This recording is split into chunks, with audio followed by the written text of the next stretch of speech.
Hello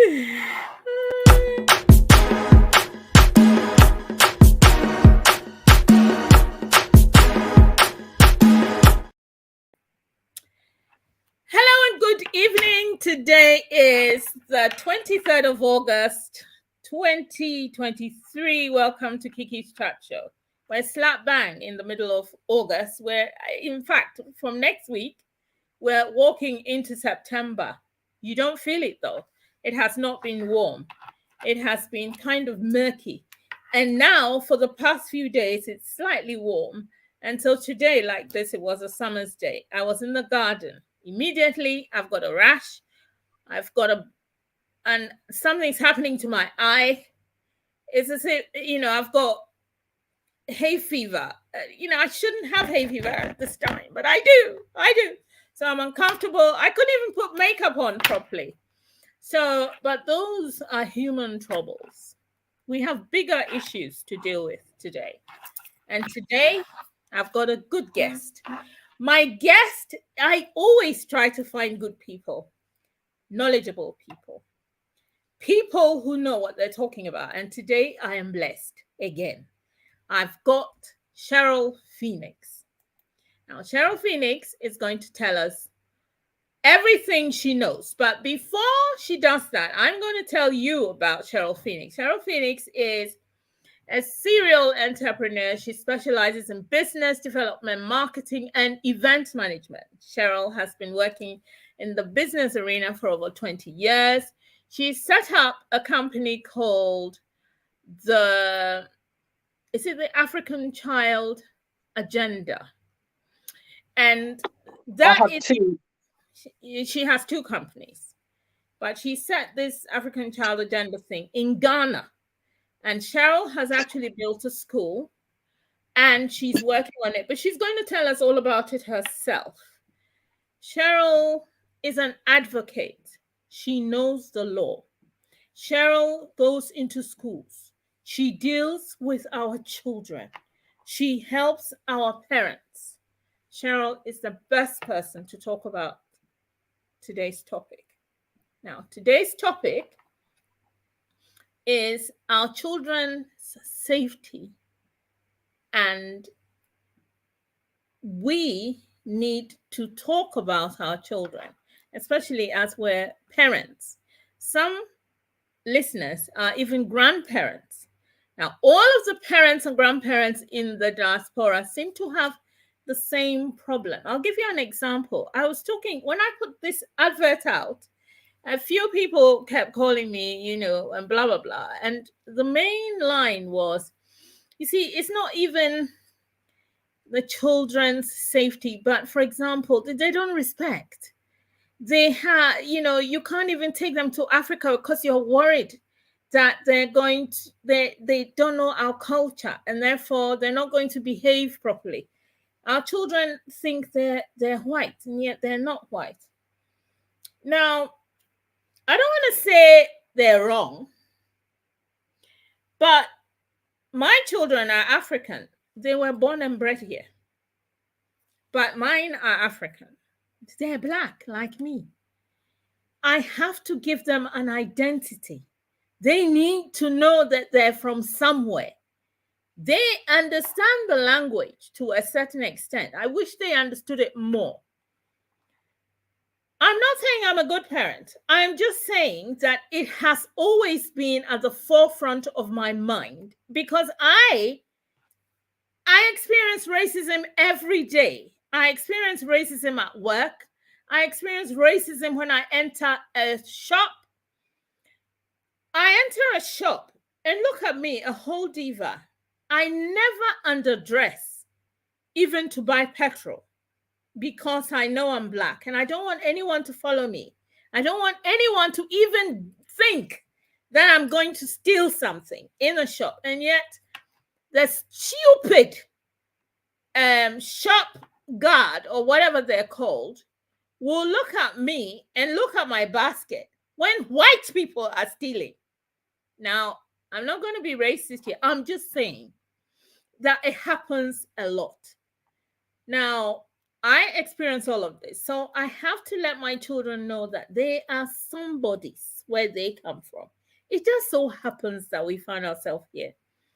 You cannot be embarrassed because you like kinky. You cannot be embarrassed because you want to eat African food, whatever it is, egusi, whatever. You come from somewhere. So I teach them the basic things. They learn some for themselves. They listen to African music. I didn't teach them. I never knew who Burna Boy was. They taught me, etc., etc. Today's topic is walking into our culture, our issues, and how we're going to make our children, how we're going to strengthen our children, their safety and their identity. And this is why Cheryl is here with me today. The other thing I can say is there are people have started commenting already. You can make your comments on there and we will talk about it. If you have a question, ask me. We'll talk about it. But welcome everyone to the show. Welcome, Cheryl. I can't hear you. I know, my mistake. Greetings and good evening. How are you?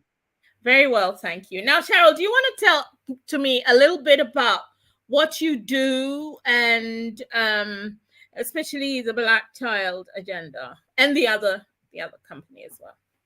Of course. So my background is business, as you quite rightly said, business development, marketing. I used to work for some of the biggest corporates globally. I traveled the world doing events, organizing events, speaking at events.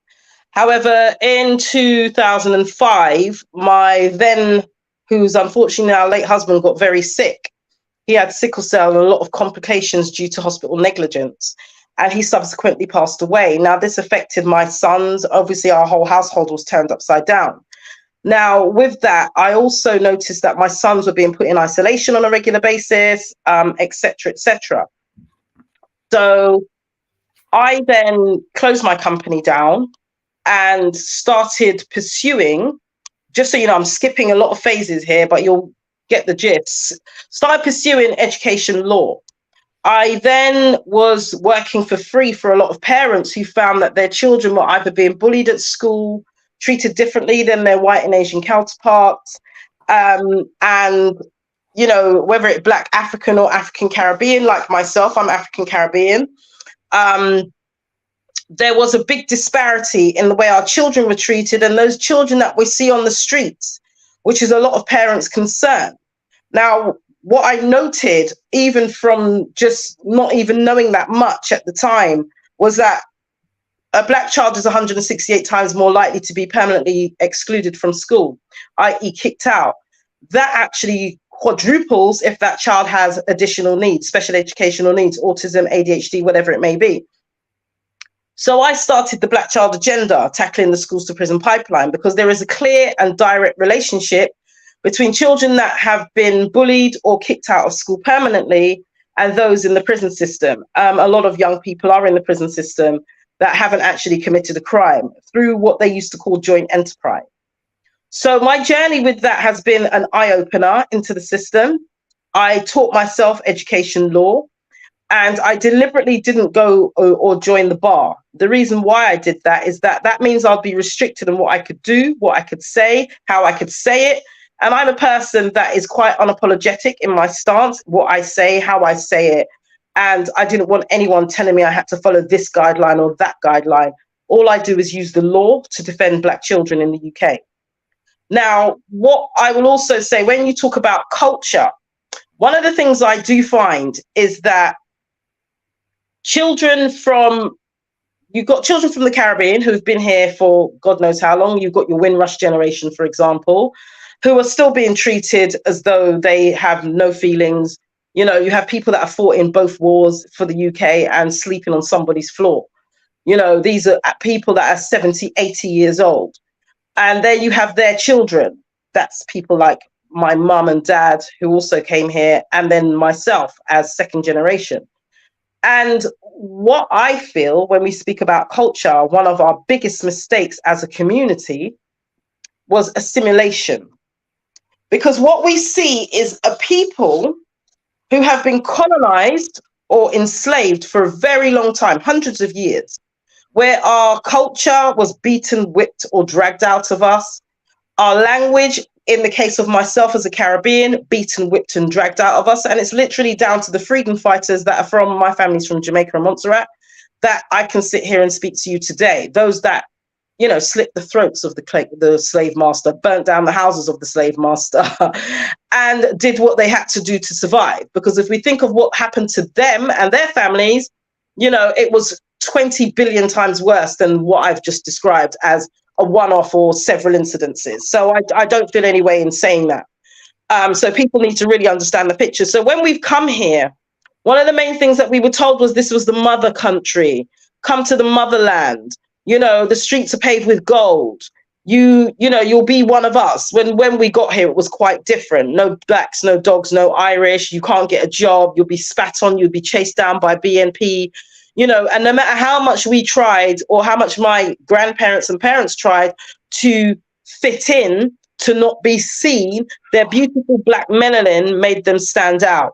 And because of that beautiful black melanin, they were put upon. They weren't allowed to get jobs unless it was cleaning somebody else's toilet or looking after their children.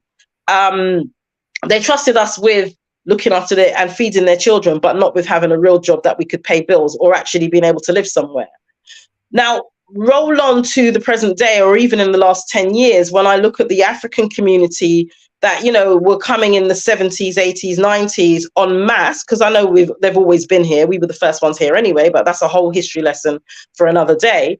But when I see when we started coming en masse from predominantly Nigeria at first, Kenya, Somalia, Ghana and such like, was that, again, we fell into that same trap of assimilation. Let's fit in. You know, let's study hard and get a great job. Whereas, yes, you studied hard. And the one thing we are is academic. We're the founders of civilization. So, of course, any environment you put us in, we will excel. Yeah. But when you're dealing with a systematic construct of blatant racism, to where the point is that they use that construct, lack of knowledge, lack of empathy, lack of understanding, and pure ignorance, to then use the system to either have our children removed from our care for all manner of reasons, which the number one thing would be abuse. Now, when I say abuse, a lot of people think that smacking your child, which is not illegal, by the way, is abuse. Or even how you speak to your child nowadays is seen as abuse. How you communicate. If you don't give them what they want, you know, can be seen as abuse. So we have to, and then as African parents, we have a particular, and even as the Caribbeans, we're very similar in child rearing. Oh, yes.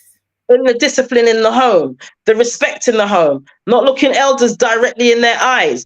In schools, they will say that you're being disrespectful and rude. So there was a massive cultural shift that we have had to adapt to, but nobody else seemed to have done so. And then with that cultural shift, they've now labeled us and our children being difficult, being obstinate, being defiant, low-level disruption.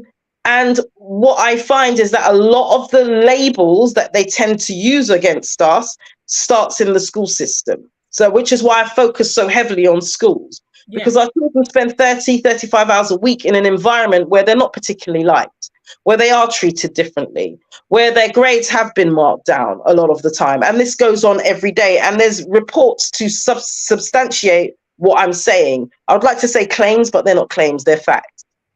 So that when you look at a culture that has come, who have respect for their family, respect for their elders, greet you in the mornings, afternoon or evenings, even if you see an auntie walking down the road with her bags and, you know, you're walking by as a son or daughter and you help her with her bags. These are basic things that even us as Caribbeans, when we came here, we used to do. Yeah. Somewhere along the line, that has now been taken away.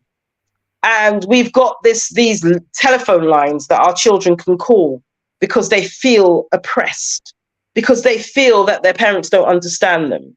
Now, I'm not saying that in some circumstances and in some households that may be true. There may be abuse going on in some circumstances and some households. That may be true.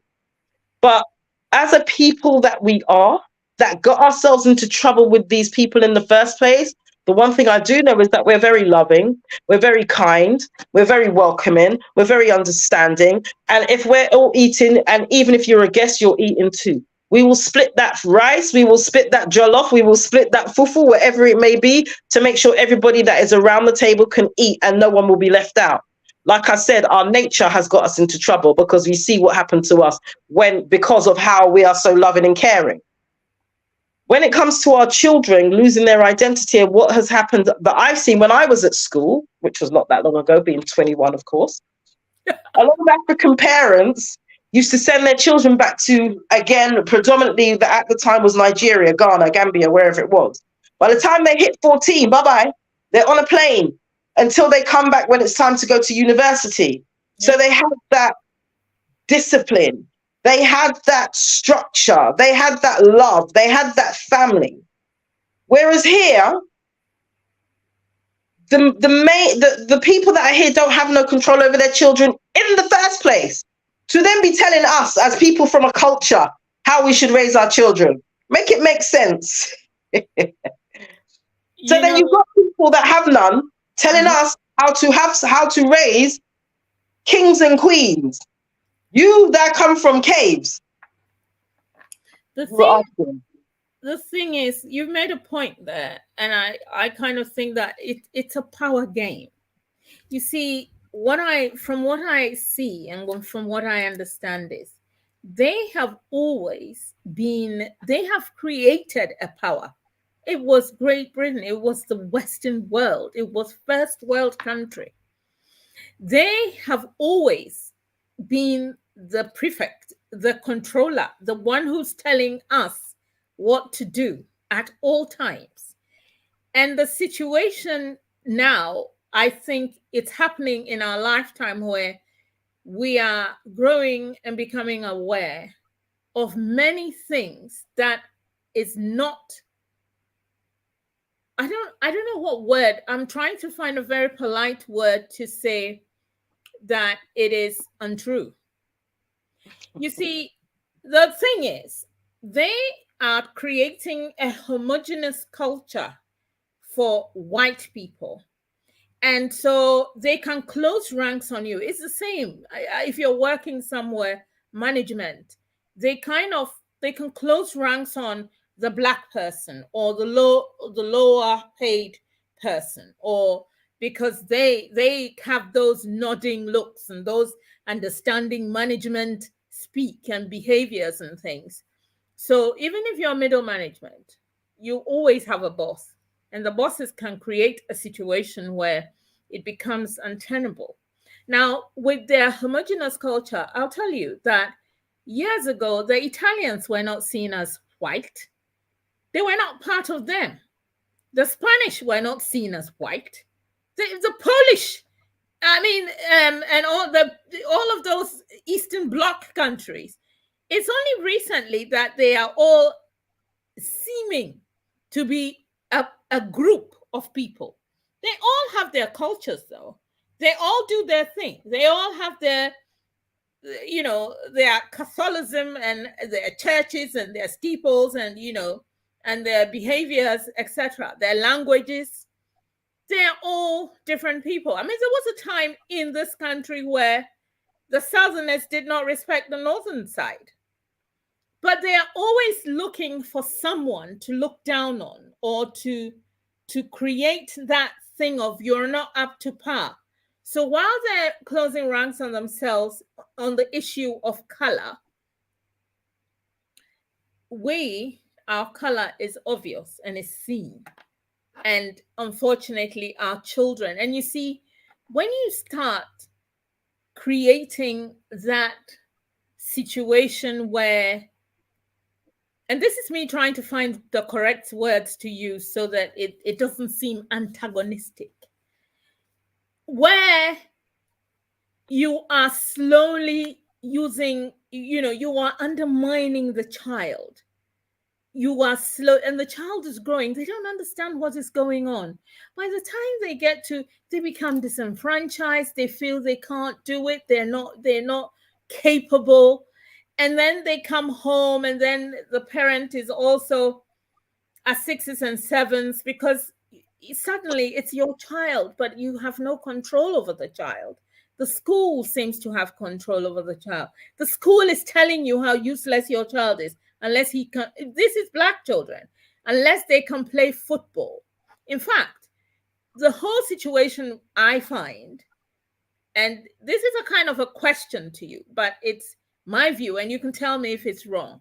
It comes to a situation where the white child has promise. The white child is capable of certain things, and the white child cannot be bad. Whereas the Black child is bad, naturally. So if he's doing good, the day will come when he will show you his beastly side. So it's like they're waiting and watching. I am a helicopter parent.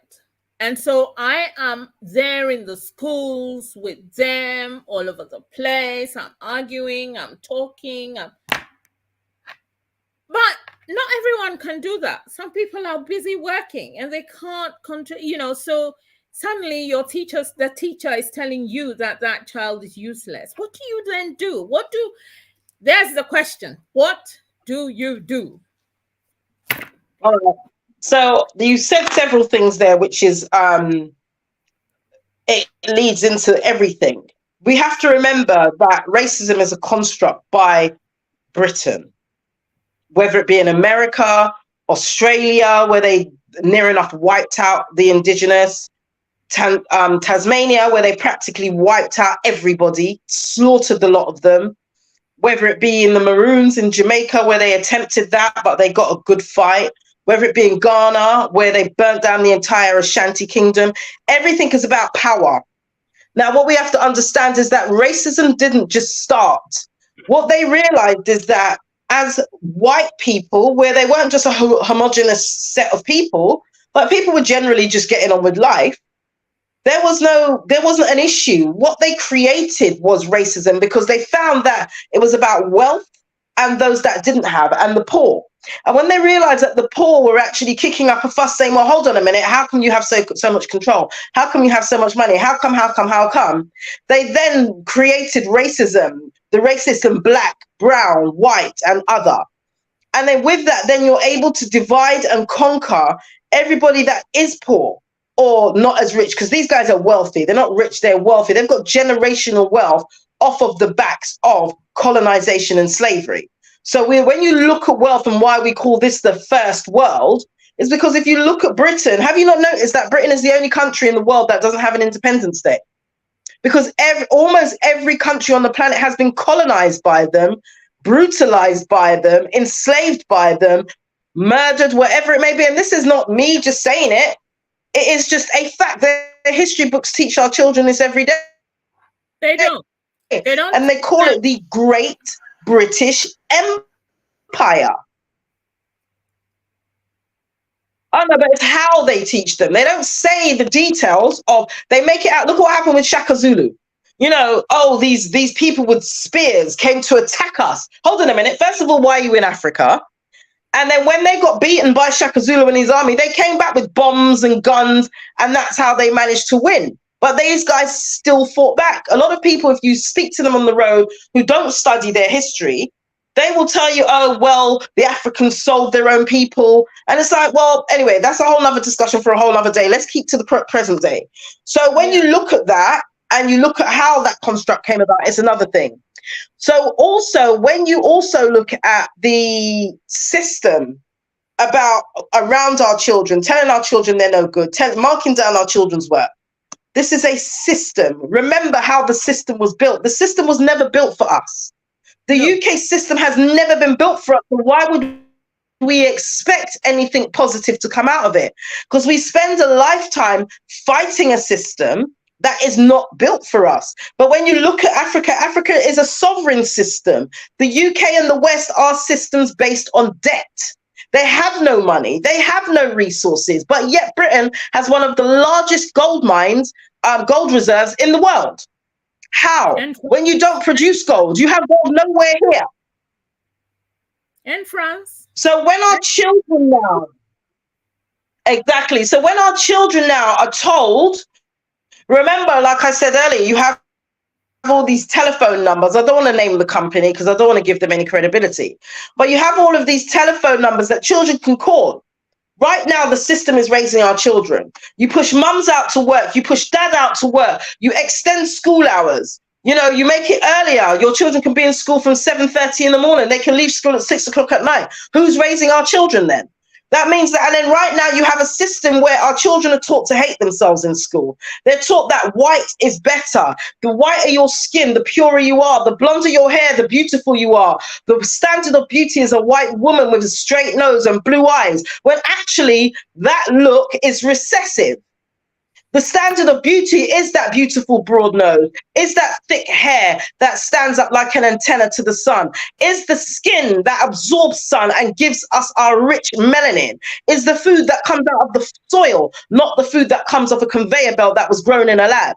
Now, if you, again, your children are spending time in an environment where they are being taught the opposite of what is true, which has been the case since I was in school as a child in the 70s and 80s, and then our children now go through the same system, is it any wonder that culturally our children are losing out? Because it's a battle between the 35 hours at school and the few hours in the evening where you try and pick apart what happened at school today. Nothing. Do you have any homework? No. How was school? It was fine.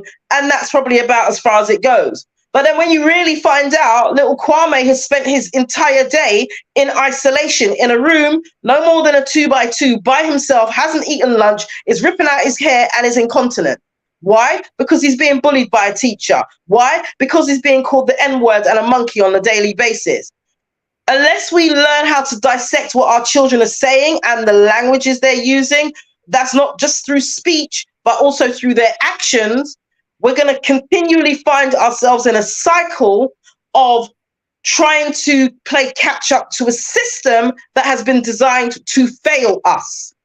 Even when you, like you mentioned earlier, we can have a job, and then you work that job. You're the best. I used to work in corporate, so I know very well how it works. I was a team manager in one of the biggest business development companies. I used to work for MCI WorldCom. I used to work for Vodafone. I used to work for some like large companies. And I was the team manager. I had 25 staff underneath me. I was being paid less than my white colleagues who were underneath me. We had events in central London, you know, and you know what it's like in wintertime here. It's pitch black outside at 6, 7, 8 o'clock in the morning. And where these events were in central London, every one of my staff members were given taxis.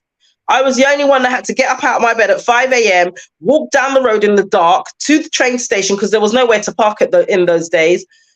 Even now, it's even worse. You know what central London's like. To then get a train to get to the event, only to then hear one of my staff turn around and say to the director of the company, "Oh, Cheryl was 3 minutes late." And then I was reprimanded for that. I was like, well, hold on a minute, wait. And that's when I found out everyone else was getting taxis picked up from their door and dropped to the venue, and then from the venue back to their front door. And I was the only muggins. And after that, I left. I was like, later, it's not worth my time or energy. But the fact remains, they keep us in work long enough that we don't see what our children are doing between school and home. We don't know where our children are. And then I also say, like, where we all are, a lot of people go to church, maybe people are Christians, Muslims, whatever their denomination, I don't really care. What I'm looking at is that we have churches like every 10 minutes. I have 4 churches on my road. Why? And what I did back when my children were younger is that I approached our local community centre and I said, well, hold on a minute. Can we have this building for 3 hours once a week? At first they said no. And I said, if you don't, I'm going to post you all over social media that you're failing our children who live in the local vicinity. And I set up a youth club. I had 187 children every week without fail. I eventually closed down that, and then I closed down the youth club eventually. I'll tell you why. But that was me trying to do something, because at the time I was still working in corporates. That was me trying to do something to change the narrative of what I see is a system designed to fail us and our children. And I know I used to look at some of these kids and be like, oh, look at these boys hanging out on the streets. Look at these girls making all this noise all around these boys. Then I had to take a stop. Someone could be talking about my child like that. And then I was like, we need solutions. And I came up with a solution. So that's the reason why I mentioned the church. If you've got a church, whether you're a Christian or not, that building, I can almost guarantee most days of the week is sitting empty. Why? Why is it sitting empty? But yet you're open when it comes time to collect tithes. Don't shoot me. I know anyone that goes to church can be like, ha! But it's the truth.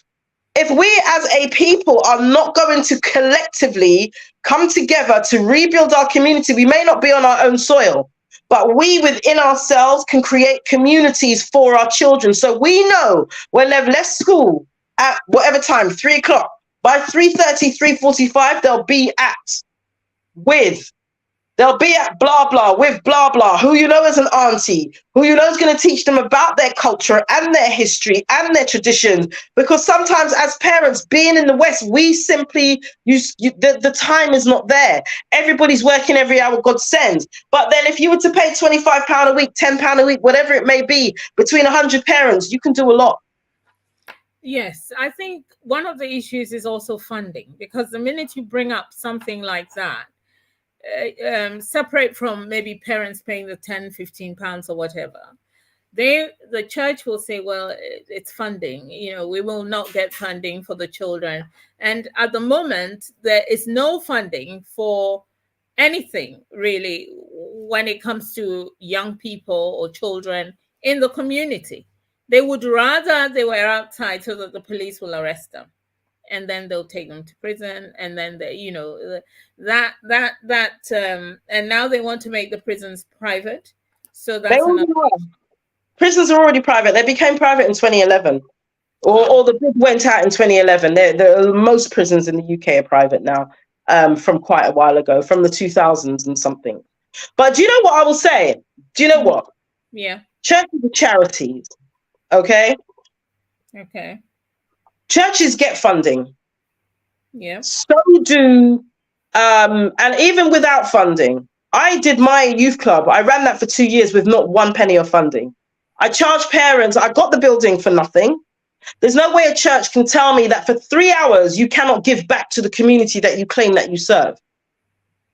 Do you understand what I'm saying? For me, funding is an excuse. Because at the end of the day, if these parents, and you're doing the christenings, I know christenings cost, I know weddings cost. Buildings, yes, they cost money to maintain, but churches get funding. So at the end of the day, with that funding, are you telling me you can't find £100, £50? Well, churches get funding, but one of the churches that we approached said that it's very costly to heat up a church. And some of the heating costs are so astronomical that they'd rather not have anyone in the church than have the children come in and be cold. I hear you. So you'd rather a child more than likely be on the streets and get stabbed to death than find a solution. Do you know what the thing is? Because I can't find excuses for not having our children being safe. Because at the end of the day, if that child ends up dead, that's the same church the parent's going to approach who's going to have to pay to basically bury that child. And then we're going to hear a whole sermon about how wonderful that child was, but you didn't want to open your doors. I've come up against pastors quite a few times, and I don't know if you can tell I'm very unapologetic. Those are all excuses. You can do a fundraiser. You can do a donation rally. You can approach the local authority. You can approach, there's funding for children. There is funding out there. You've got Awards for All. You've got there's some other community one that runs throughout the whole year. There is no way that you can tell me that keeping our children off the streets is not more of a priority. And I know I've heard about the heating. We all got bills. All of us have. But even if we call on parents to say you donate something, some parents are in great jobs on, millions of pounds a year. Some parents not so wealthy. If you can't donate £25, then you can do a £5. You can do £1. There is always a way to do these things, because we're talking about the safety and the nurture of our children. Otherwise, all that's going to happen, and I see it every day because I deal with the outpouring of this, is that our children end up being groomed into gang lifestyles. Our girls end up becoming almost basically prostitutes. for some boy that she fancies, and then they call her a runner or a ringer, where multiple young men are doing whatever they want with her, and she will do it for £5 or nothing at all, where our sons, whether they are got learning needs or not, are sent to the countryside. You know, we always see these posters, such and such has gone missing. He's gone missing for a week because he has to stay where he is to shop those drugs. 9 out of 10 times, what will happen is he will be robbed for those drugs, deliberately set up by those that gave him the drugs in the first place. Now he's forever in debt to those people, whether it be 20 grand, 50 grand, 100 grand. And if he doesn't pay that money back, he will more than likely end up dead. So this is the reality over heating. This is the reality over £5, £1, £25, or sitting down and planning. We're now in what, August? If you're telling me that we can't sit down and do an awards for all funding application that lands in about 4 months to basically keep children off the street, to avoid our children entering the gang system or being groomed into gangs, because no child wants to join a gang because they're probably more scared of their parents than they are of the police or anybody else. But the fact is, if we're not home to look after our children, we need somewhere that is safe for our children to go. So there's no pastor. And I remember putting about 2015, I put out a wide broadcast that went all over the place, calling pastors out. And I'm being deadly honest. And pastors then approached me and they donated the building 1 day a week for 3 hours. 1 day a week for 3 hours is what we're talking about, that we're trying as a collective, as parents, to keep our children safe. You're telling me that as a church, when we came here as Caribbeans, the church, most of us were Christians. The church was a place, if you needed a job, you go to the church. If you needed to eat, you go to the church. If you needed to keep your children off the street, you wanted youth club, nursery, you go to the church. The church was the backbone of the community. Right now, most churches are there. They collect their money on a Sunday, whatever day of the week it is, and then the doors are shut. How does that make sense? That shouldn't make sense. And I feel that people that attend churches need to hold their pastors to account, and no excuses, because we're talking about the next generation. We're talking about the next generation of children that are either ended up in mental health institutions, the prison system, or the cemetery. And it's rapid, it's rancid. I would love to show you guys my inbox, but I can't for GDPR reasons. But if you were to see my inbox with parents' cries because of what's going on with their children, young boys with their dreadlocks have been ripped out of their head, bite marks in their face, they're registered blind. Children who have no control over their behavior because of their autism, non-verbal, being dragged from under desks, stabbing themselves with pens and knives because they don't want to be in that environment. Teachers screaming in their faces. Teachers calling young boys N-words. Watching a fight in front of a teacher standing there while white children beat the crap out of a child. A young boy a case I'm dealing with now, teeth knocked out of his face, told to kiss the shoe of white students. The teacher was standing at the gate. Most of you would have seen what happened in February/March with the young girl who had to fight for her life against the white children outside the school and their parents. We dealt with that case. You know, I can go on and on and on and on about why our children need protecting.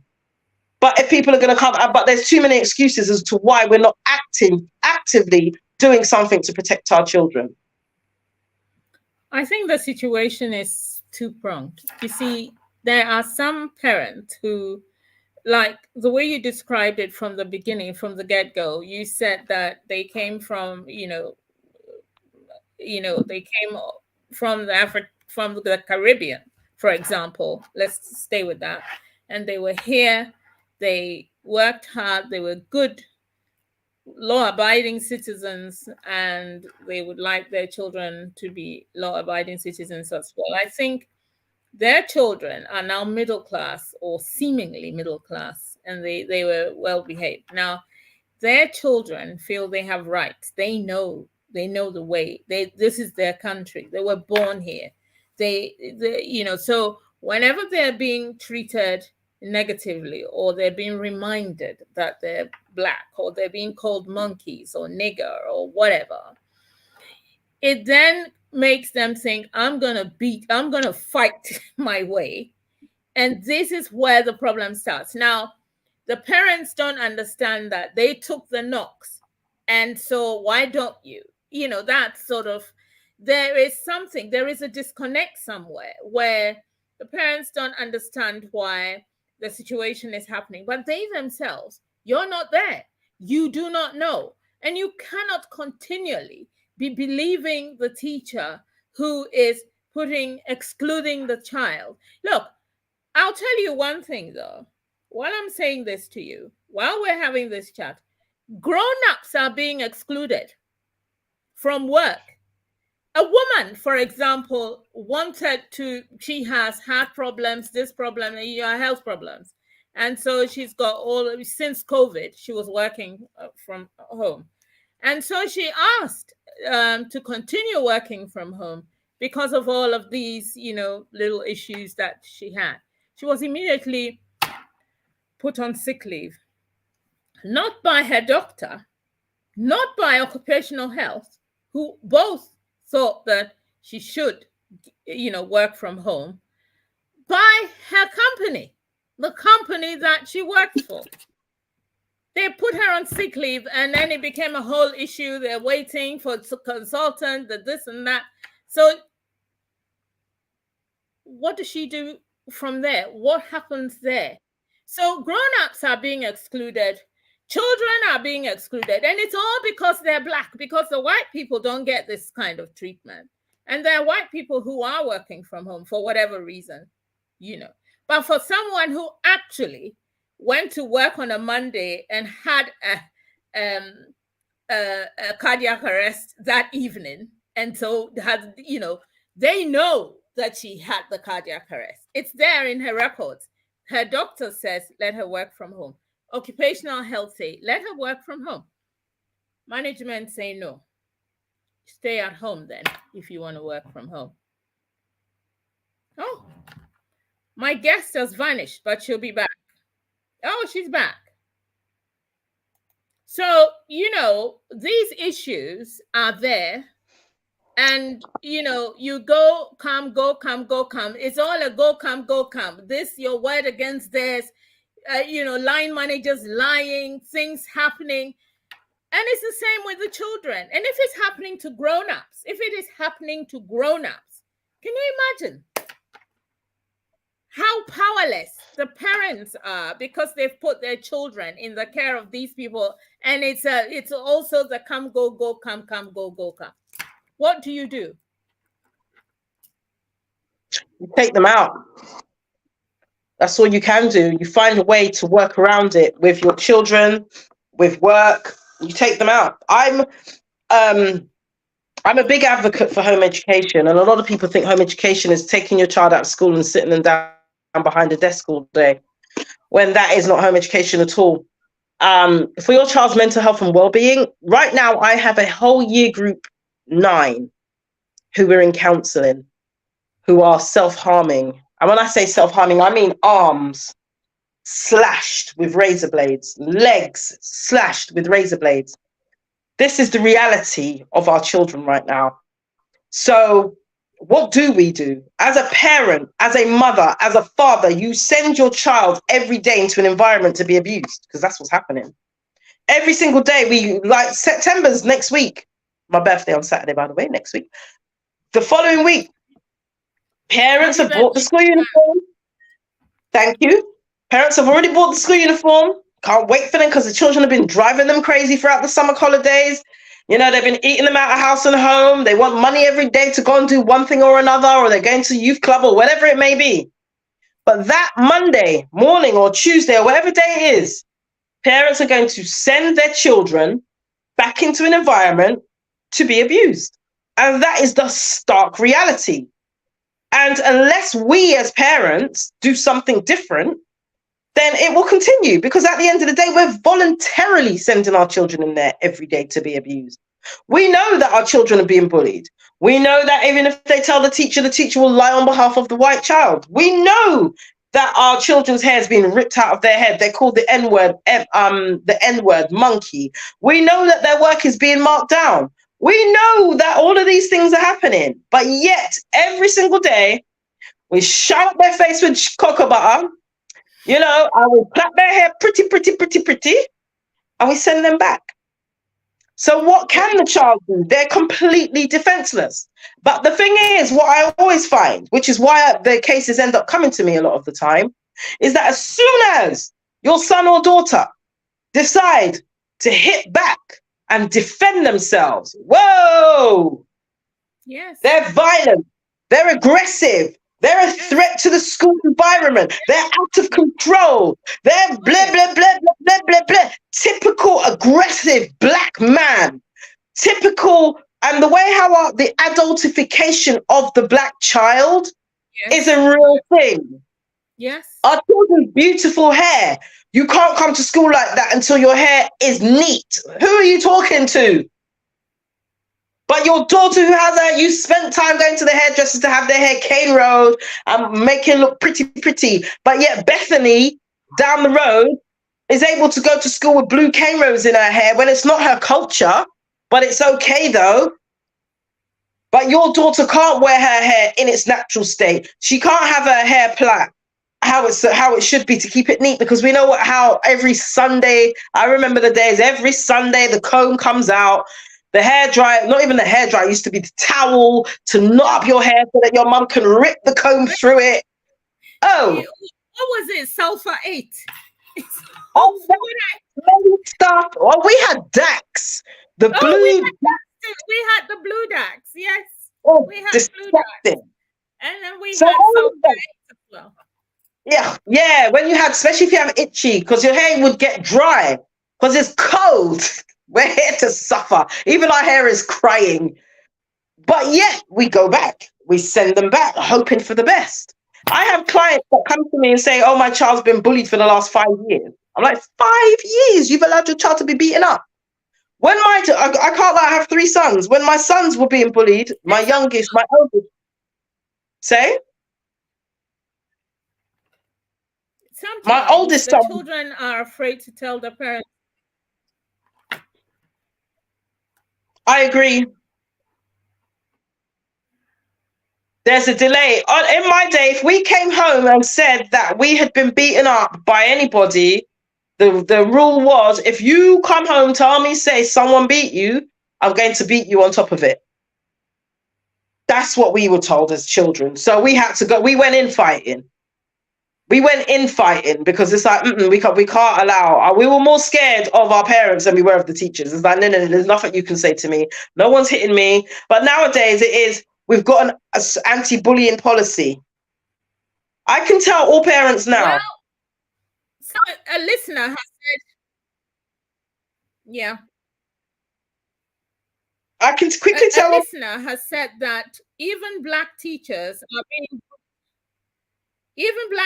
are being bullied. How can adults save children when we can't even save ourselves? We really need to back up our ideas and stop being complacent. We're not complacent, but you're fighting a whole army. This is that woman who fought the people over water in America. It's the same situation, because you go, even you know, if you have a problem with your line manager, say he's treating you badly, you complain about it. You go and sit there in a meeting and all the top managers are sitting there against you. You're the one who's complaining about your line manager who is in cahoots with them. It doesn't work. It just does not work. So how can you look? There are companies where since COVID, all the black people are leaving. They're leaving. Black lawyers, they're leaving. And they're leaving because you suddenly realize the whole disparity of what's going on. And the example you gave about you and your work, it's the same thing. What do we do with situations like this? Who is going to help? We've got lawyers who are black, who are in offices where they can't talk. We've got, it's crazy. Do you have any solutions, though? Because we've got to close in a few minutes. Absolutely. First, the very easy solution: send them home. Send them to Africa, back to the Caribbean. Listen, That's Let a me tell you solution for something. the The children. one thing I would say, absolutely, because you know what the thing is, what we fail to understand, you see, when it comes to every other community, the Asian community, the Jewish community, the this, the that, whatever nationality or race outside of the UK that you look at, and obviously America, any Western culture, just put that to one side because that's not none of our business. Okay? When we look at those that come from a culture, who have a cultural background and heritage, their priority is their children. Whether that's opening community centers, whatever it looks like, they make sure they come together to do that. And the only way that money talks, the bottom line is you need to put your money where your mouth is, create something for yourselves as a community and build it. That's it. Utilizing, if you need to come together and pay the churchman's gas bill for that day, then you do that. Whatever it takes. Now, outside of that as well, and also keep applying. Someone in our community must know how to write funding bids. Then you're also going to look at why are you not sending them home? But to be fair, I spent 2 years consecutively in Ghana. I went for a 2-week holiday and didn't leave. And I've seen the education system out there, which is based on colonial Britain, 1985. Yeah. And I'm like, wow. So it's like from the frying pan into the fire, because even though the school system is slightly better, the education system isn't, because they're still being taught the whiter the skin, the better, how great Britain is. And that's why everyone wants to come here and blah, blah, blah, not realizing that they're sitting on the best place in the world, the African continent, which is why so many of the Brits and the Americans are going there to rape and pillage the countries. Look at that. They're actually called countries when they shouldn't be. But this is where we need to start investing. Without us investing in our futures, which is our children, and leaving a legacy, then we will forever we will die and go. And then there'll be in another 50 to 100 years, this conversation will still be going on within this community. No other communities having these conversations, because on a Friday, they're in the mosque debating how they're going to build something for their community, how they're going to pull their resources. There's something that we call in the Caribbean called partner. You guys in Ghana called susu, where you put your money in the pot and everyone takes a hand. Why are we not doing that to build our own schools? Why are we not doing that? It's a solution. It's a solution. We'll do it. Somebody suggested online schools. Whatever happened to Saturday schools? We have to do that. My younger son used to attend Saturday schools. He went to Saturday school, and that's where he was learning about Ghana and his history and all. We can start that. We can do online schools. We can take our children out. Down my road, there's a Jewish school. It's just Jews who go there. I mean, we can start doing, but you see, the problem is, for years, we have tried to assimilate and we've tried to be part of a system where we've come to. And if you start to want to do something, for example, where I work, I used to do Black Teachers Conference, which is now Black Educators Conference. Every year, I would get letters saying, and what about the white teachers conference? What about white educators? That's not our problem. So the point is, somebody's always there, but we have to be determined and intentional in what we want to do. So I take your point, and I think, we've only got 1 more minute to go. So give me your last word in 30 seconds. Well, what I'm doing, just so your listeners know, I'm actually trying to build an international school of science, technology, engineering, arts, mathematics, and languages in Ghana. Yeah. So that is going to be a solution. I'm going next month in about 4 weeks to go to see the land, and so we can lay a brick and get that moving. So you will have a safe space. You will have a Pan-African curriculum. You will have a curriculum that actually shows our children that they will be the designers of the new technology for surgery, for court systems, for AI technology. They will be the future producers of our own movies, how we want to tell it, not what they tell us that our history is about, which is 9 times out of 10 slavery. We will also learn Mandarin, Spanish, French, because whether we like it or not, and Tree for those of me that can't speak but spend so much time in Ghana. So we will, and English, and some patois too. I can't leave out the Jamaican in me. So things like this are what I see as a solution. If it's for us, by us solutions, and we have to be very unapologetic about it. We have to be very unapologetic in setting up, re-establish the Saturday schools. I used to go to a Saturday school. That's how I learned about my history and culture. We don't need to apologize or be inclusive about anything, because no one includes us unless they want us running down a pitch or smiling and laughing and acting like a fool. So we need to be very unapologetic where our children are concerned, empower them and make them understand who they are, the original kings and queens of earth. Because no one can sit in the sun like we. No one has hair that defies gravity like we. No one has lips that are so thick that people are paying trillions of pounds to inject their face. Nobody is having to inject their rear end and then it's all falling out down their legs. Our children need to understand who they are, what they look like, and that they come from the original man. Yes, their skin is brown like chocolate, just like the soil, which is what grows the food that nurtures their bodies. So don't be afraid of what anyone's got to say. Keep focused, keep going, and be unapologetically you about yourself, about your culture, and about your children. That's it. Shut down. No long thing. Thank you. Thank you very much.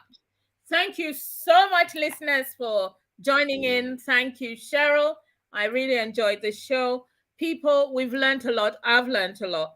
And one thing I need to tell you is this discussion leads on to subtlety, I can't even say that word. It's a word I can't pronounce, but subtle ways in which we teach our children our culture. Simple things like greeting in the morning, greeting in the afternoon, greeting in the evening. I mean, I can tell you, my tribe, my mother's tribe, the way that we greet is when you see an older person, you say to the older person, Modewako. Modewako means ask me so that I greet you. And then she will say, how are you? Your family, you're this, you're that. All of that is done with patience, with emotion, with feeling. And it's comforting. It's beautiful. We need to start teaching our children bits of our culture.